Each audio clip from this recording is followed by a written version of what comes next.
శివుడు మెచ్చిన మాసం కార్తీకం, కేశవుడు నచ్చిన మాసం కార్తీకం. శివుడు మెచ్చిన మాసం కార్తీకం, కేశవుడు నచ్చిన మాసం కార్తీకం.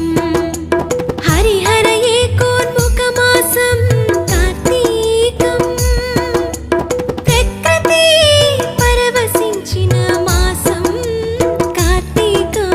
శివుడు మెచ్చిన మాసం కార్తీకం, కేశవుడు